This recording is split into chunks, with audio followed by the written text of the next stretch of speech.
Hey everyone, welcome back to On Purpose, the #1 health podcast in the world. Thanks to each and every single one of you that come back every week to listen, learn, and grow. Now today I get to host a very special episode. I'm seated in Oxford, London at the Soho Farmhouse. If you haven't been here before, it's a magical venue, and especially what I'm here for is even more incredible. I've been invited to speak at the Voices Conference for the business of fashion. And beyond that, I get to sit down with the founder, the CEO, and the editor-in-chief of the business of fashion, Imran Amed himself. Imran, thank you so much, first of all, for organizing such a beautiful event and for being here today on the podcast. Thank you. The organization of the event comes down to my brilliant team. I'm sure you've been meeting them in all of the little nooks and crannies around what we call our campus, but we absolutely love putting this event together, especially this year because it's been 2 years since we've done Voices, and we think of it as like the best way to bring our team together because we face so many challenges in making Voices happen. You know, there's a lot of people to manage, a lot of things to manage, and this year, of all years, we have something at BOF called the Voices Test, which is like resilience in the face of adversity and rapid changes. And 24 hours before we were arriving here this year, they changed all the COVID restrictions. So we had to adapt and be agile, and like my team is just awesome. It's incredible. It's all because of them. Yeah, well, what's even more special is everyone's really positive too. So they're doing all this hard work, but whenever they're with you or me or with an individual at the conference and the event, they've all been just so wonderful. So congratulations to you and the team. I want to start off because we are at Voices, and I have been absolutely blown away by every speaker on stage since day one. The diversity of conversation, the depth of storytelling. You know, when I was first invited and you hear about the business of fashion, you're thinking, oh, well, everyone's going to be a fashion speaker. And then you're like, no, we're talking about mushrooms. We're talking about Root Studios, which is incredibly looking at fashion from a completely different angle. We're talking about activism. Tell us about where the idea for Voices came from and what you wanted it to be when it first started and how it's evolved. Yeah, I think, like most industries, there were already a series of other industry conferences. And at BOF, whenever we do something new, we want to do it differently. We want to add something to what's already there. We want it to be disruptive because my observation was that most of the fashion events that we have are just fashion people. And therefore, you have fashion people talking to fashion people about fashion, which is a bit of an echo chamber, right? And those kinds of conversations are absolutely important, and they happen at Fashion Week, and they happen in all sorts of industry events. But fashion doesn't live in a bubble. It doesn't exist outside the intersections of other things that are going on in the world, and especially now, amid a once in a generation public health crisis, economic dislocation, heightening global inequality, a global reckoning around inclusion, racial equity, diversity. We are connected to everything that's going on in the world. So our idea was we need to bring other voices into the room. And so it is a conference about fashion in some ways because we touch on all those topics, but we wanted to pierce that echo chamber. We wanted to bring other people inside the industry and help them kind of open the eyes of the industry, and also to help people understand the power of fashion. So we have all these other people that come inside and kind of share their time and their expertise with us. And one of the things they always say to me when they leave is like, this is such a powerful industry. It's such a cultural force in the world, and fashion has the power to change things. So we set up Voices originally with that vision, that idea that we wanted to disrupt the existing trade conferences, and we don't call it a conference, we call it a gathering.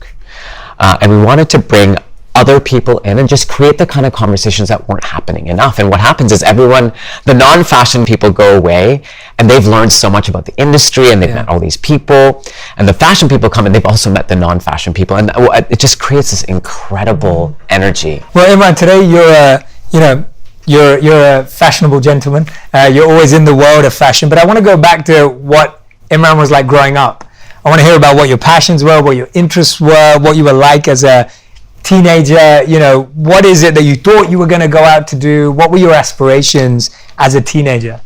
I think my aspirations as a teenager were, in a way, largely defined by what other people expected of me. I grew up in Canada, in Calgary.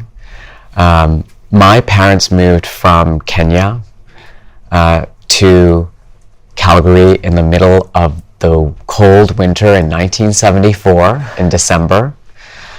They were both the first in their respective families to go to university. Wow.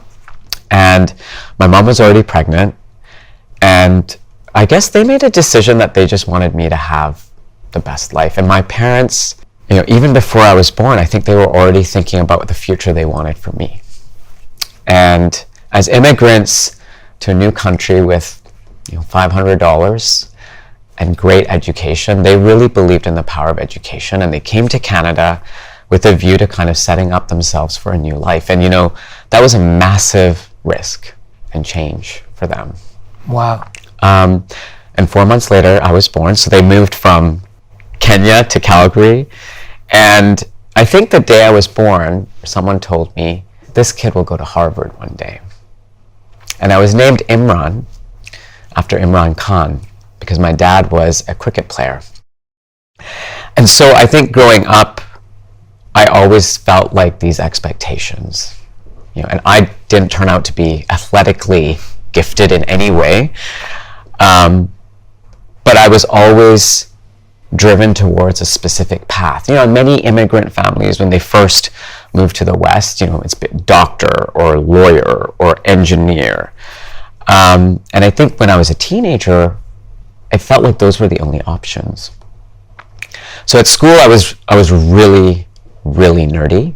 I used to get up at 4 or 5 in the morning to do my homework or to study or to prepare for tests. You know, my mom sometimes used to wake up in the morning to quiz me and to work with me. She was a teacher. My father was an architect, and you know, they really just invested in my education. And I guess I felt this like pressure or expectation that I had to go down one of these paths. In the evenings, however, I was a really creative kid. And I started, my first foray into the performing arts was as a singer. I was in a boys' choir from the age of 8 Wow. or 9, yeah. All boys choir, and we literally sang like this. And then I got into public speaking, into drama, into musical theater. And so my days were really nerdy and academic, and my evenings were filled with extracurricular activities that were rich with creativity. But when it came to making decisions about my education, I mean, maybe I kind of knew that there wasn't really an opportunity for me in the performing arts. You know, as a very small, brown person, like there weren't roles for me, and there weren't opportunities for me. You know, getting cast in things was very hard. You know, I was always cast as like the impish, mischievous Puck or Mad Hatter, you know, in like plays and stuff. But like, to have a real career in the performing arts was like just a risk that I couldn't afford to take, honestly. So I was really interested in business and entrepreneurship, and so in a conversation with my father, I remember we said, well, I should study business. So I moved to Montreal when I was 18 years old, and I studied at McGill University, and I studied for a Bachelor of Commerce. And you know, I loved my time at McGill, in part because it was this global university. There were people from all over the world, and I'd spent my first 18 years only in Calgary, you know, and we didn't travel that much internationally. We did lots of road trips in North America, but McGill was my first time being really immersed in a truly international, global environment, and it found it so enriching.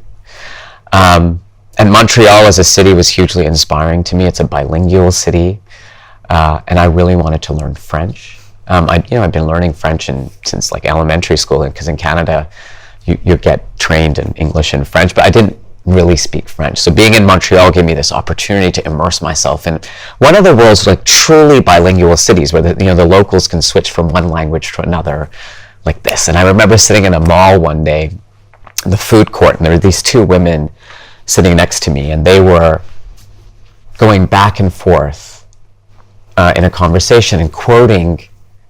They were speaking in English and quoting in French. And I was like, I want to be able to do that. Yeah. So when it came time to graduation, I actually decided to stay in Montreal. I worked in management consulting in a fully bilingual environment. All my friends left.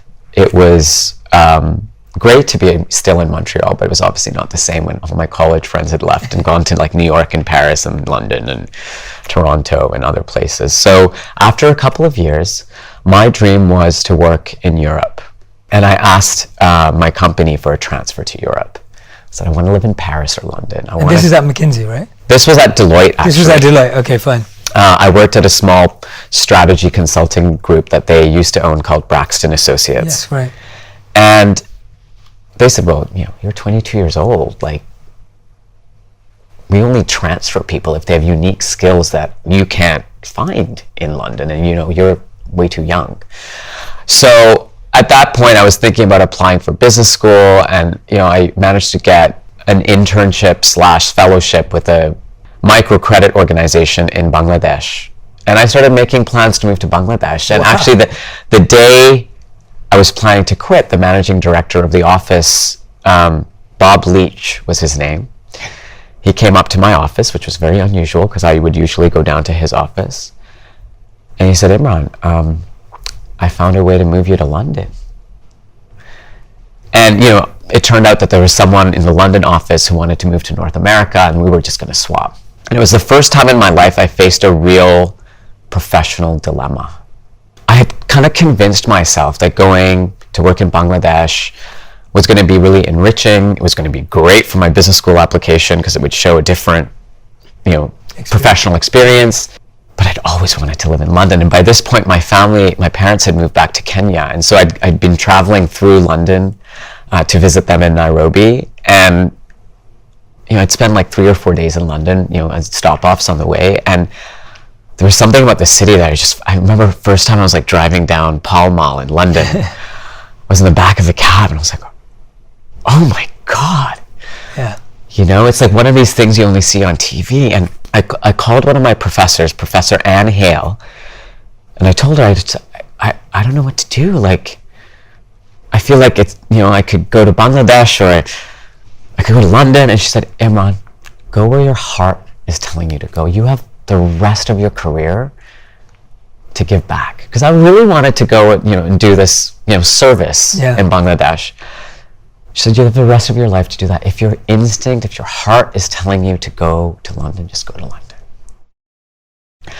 And so I slept on it, and I was like agonizing over this decision. And I woke up one morning, and Professor Hale was right. She said, my heart was saying, go to London.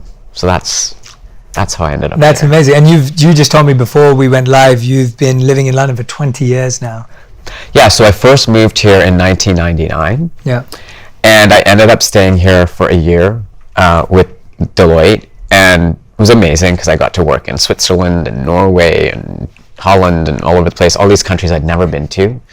But I was also applying for business school, and I managed to get into business school about 6 or 7 months after I moved to London. And I'd been traveling so much that I actually didn't end up spending much time in London. And at that point, I quit my job and started planning to go to business school. So I was here, and then after business school I moved back. Yeah. What do you think were the biggest skills or gifts you took away from business school? I think that there's a lot of conversation today about education, higher education, graduations, postgraduate.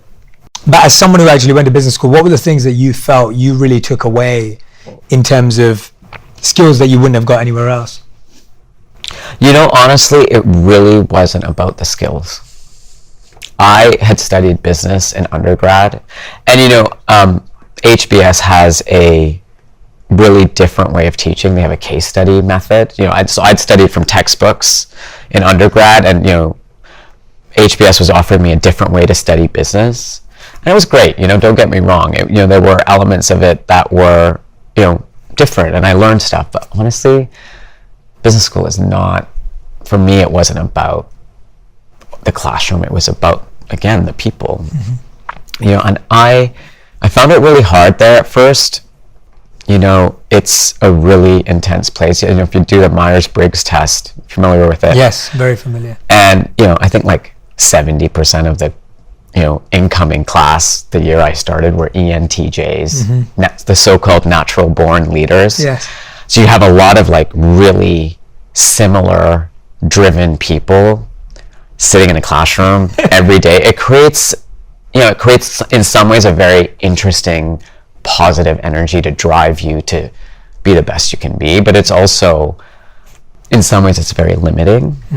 And I found at times it was really hard. And while I was there, 9/11 happened, and as a Muslim, it was a really eye-opening experience, because HBS is like a community.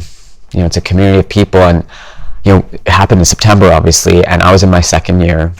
And I remember thinking about all of the first years that had just arrived from Algeria or Egypt or Saudi Arabia, Muslims from all over the world, and they were in the US, for the first 3 or 4 weeks of their business school career, and this like horrible tragedy has happened. And so a bunch of us gathered, all the Muslims on campus together, to just say, this is a really supportive community. And by that point, there had already been some instances of extreme Islamophobia on campus. People were saying really misjudged, ill-informed, ignorant, hateful things. And, you have to remember it was a really charged environment. It was a really emotional time. And so, of course, like, everyone was feeling, but it was Harvard Business School. There were so many connections of people in those classrooms, professors teaching in those classrooms, and the World Trade Center. And so, like, of course, it was a very emotional situation. But for those of us who were Muslim, it was also really, really difficult, because there was some really, really unfortunate things that were said. And I realized, and we said to the incoming class, that our responsibility is to educate people. And there's one moment I was in a classroom, and then we were taking this class called The Moral Leader. And every week we would have a conversation about a significant moral dilemma faced by a protagonist in a fictional book or a situation that happened in the world. And the professor on this particular Monday, a week or so after the terrorist attacks, decided to turn the focus into the current situation. And what that unleashed in the classroom was,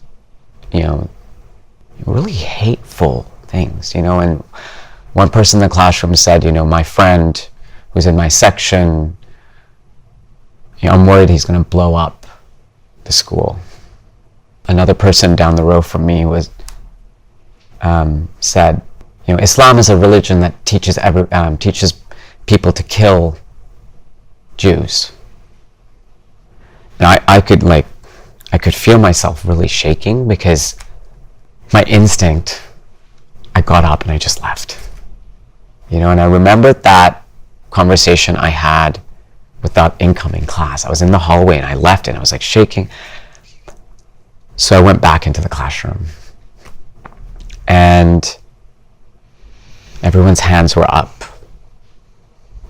And I realized I was the only Muslim person in that whole class. So I raised my hand, and I just spoke really from the heart. I can't remember exactly what I said, but I just felt like it was my responsibility to talk.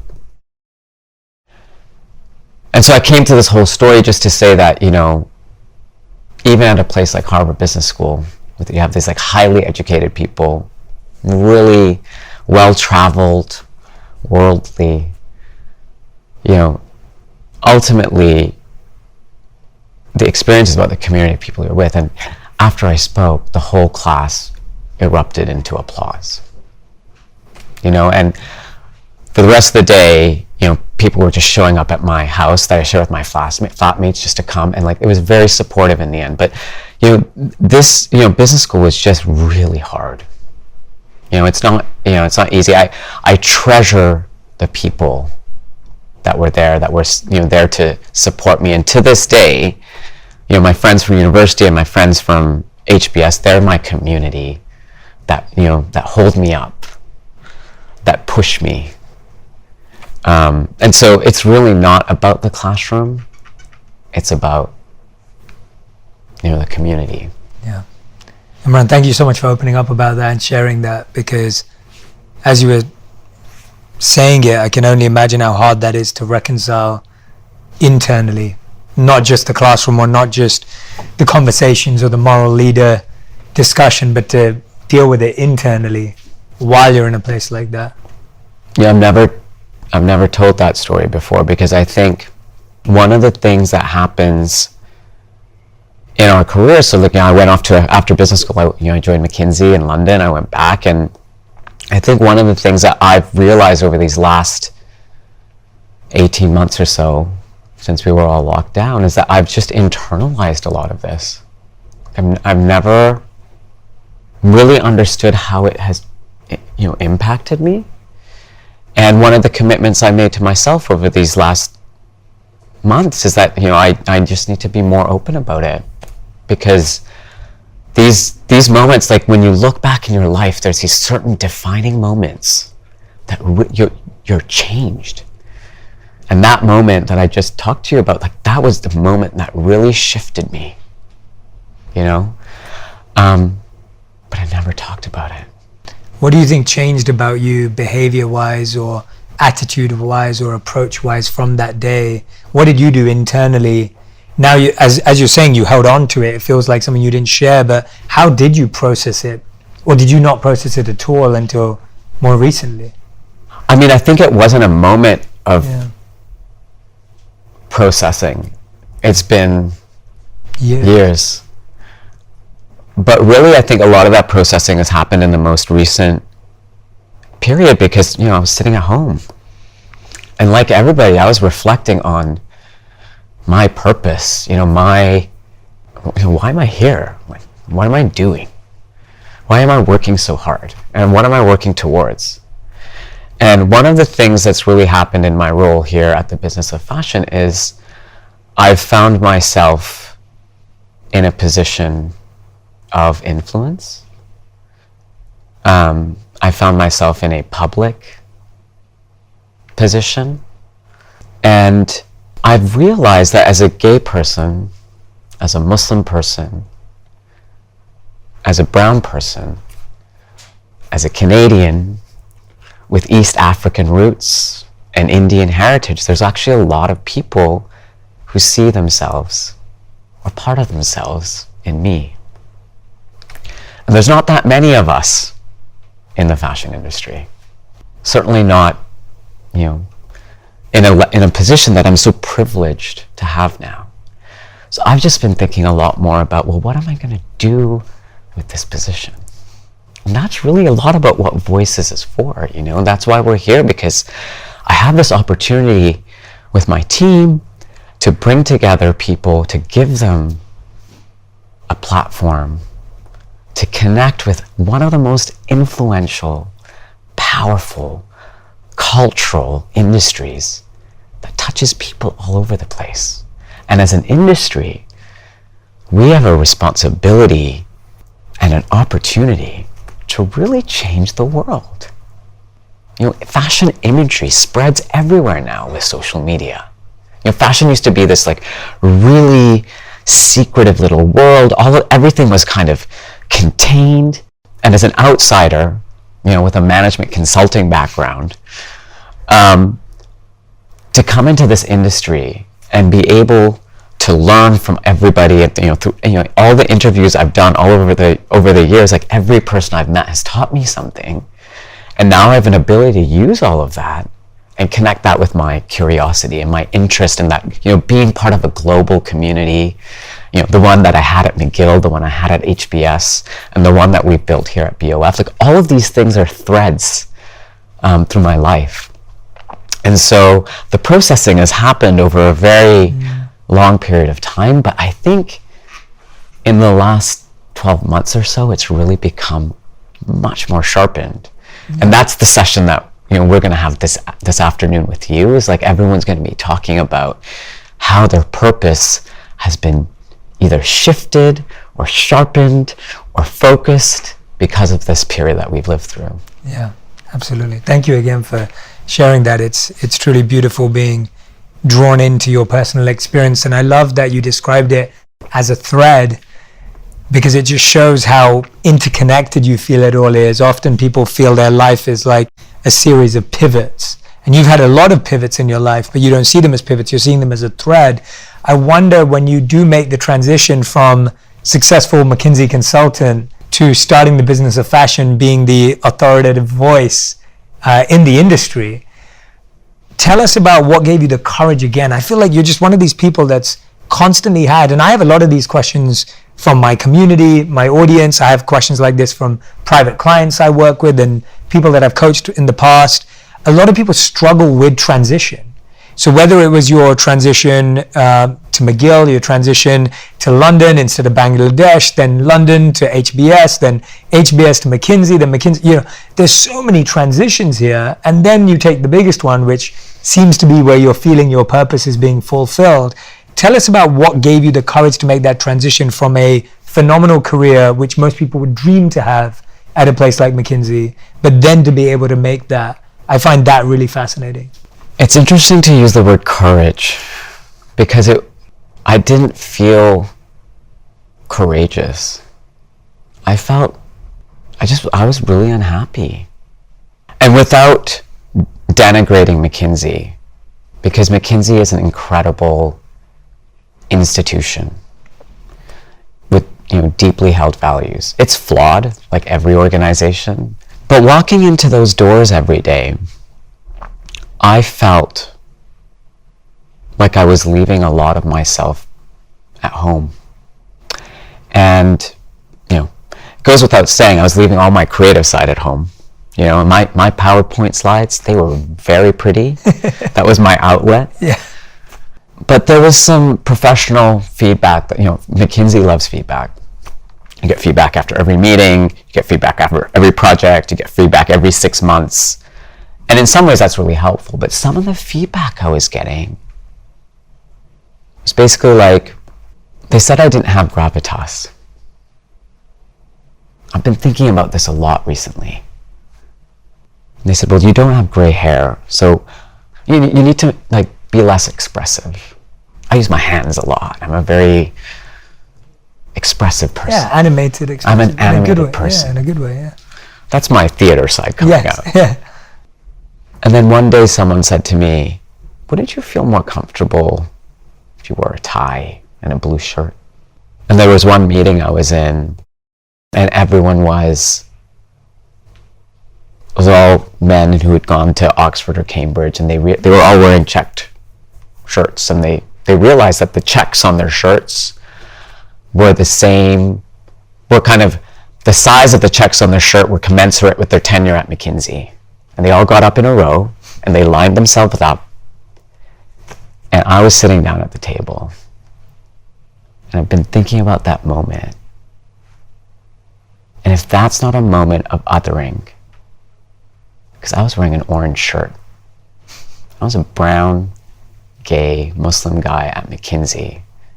And these were all straight, white men. And basically what I've learned over the last few months, what I realized, it was very coded language that was being given to me to tell me to not be myself.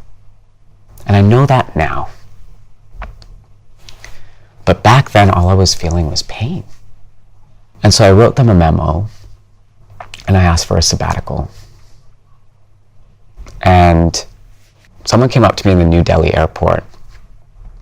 And he came up to me, and I was on my way to Bangladesh, actually, to go visit a friend of mine who was on that same program that I was thinking about doing many years back. And he came up to me and he said, I've been observing you. I have some things to tell you about your life.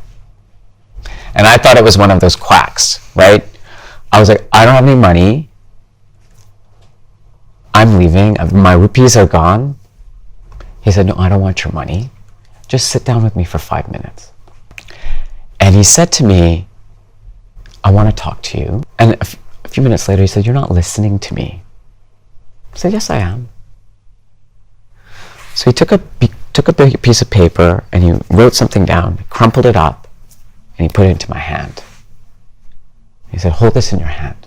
He said, I want you to tell me your favorite color. I was like, I don't have a favorite color. I was in such a negative place. I said, I don't have a favorite color. But McKinsey told me to wear blue shirts. Blue. He said, what's your favorite flower? I'm not really a flower person, or I wasn't back then. And my cousin's wife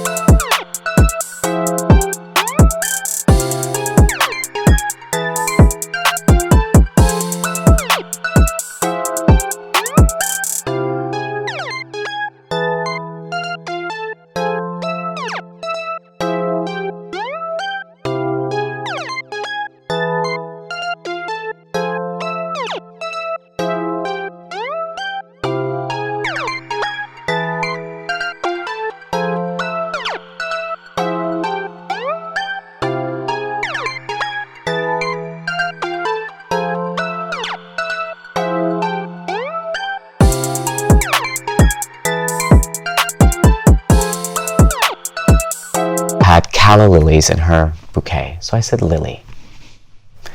And then he wrote down my name and he put 1, 2, 3, 4, 5 over the letters of my name. He said, what's your favorite number? And I picked number 3 because right in the middle. And I like symmetry. He said, open your hand. And I opened my hand and the little paper that he'd given me 5 minutes earlier said blue, Lily, 3. And he said, now will you listen to me? And I spent an hour talking to that man, and he said a lot of really crazy things, but the one thing he said to me was, you need to practice meditation. Wow. And you know, in my culture, I'm in Ismaili Muslim, we practice something called bandagi. And my grandfather used to wake up every day at 4 in the morning, and he used to practice bandagi. And whenever I tried to practice meditation, I could never do it. But it stuck with me. And then through a conversation with one friend and then another friend, everything pushed me towards something called Vipassana meditation. So I wrote this memo to McKinsey explaining that I needed a sabbatical. I was feeling deeply unhappy. I wasn't sure I wanted a career in the firm.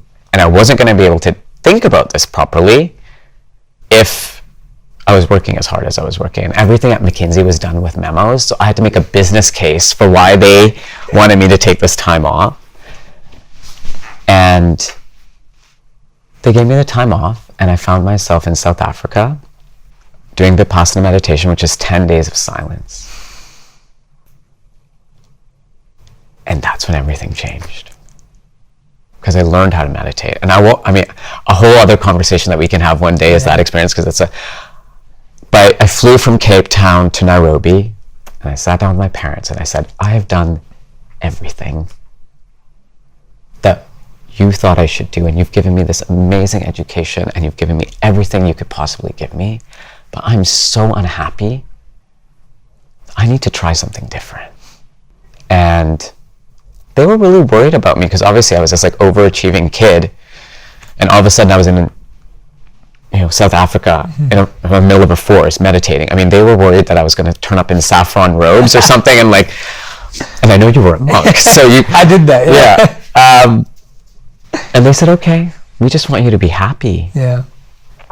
And that's when everything switched. And then one of the realizations I had as part of that whole sabbatical, I started talking to people in fashion, music, and film. Like, I wanted to work in a creative industry. And, you know, when I was a young person, I used to watch this television show called Fashion File, which was hosted by this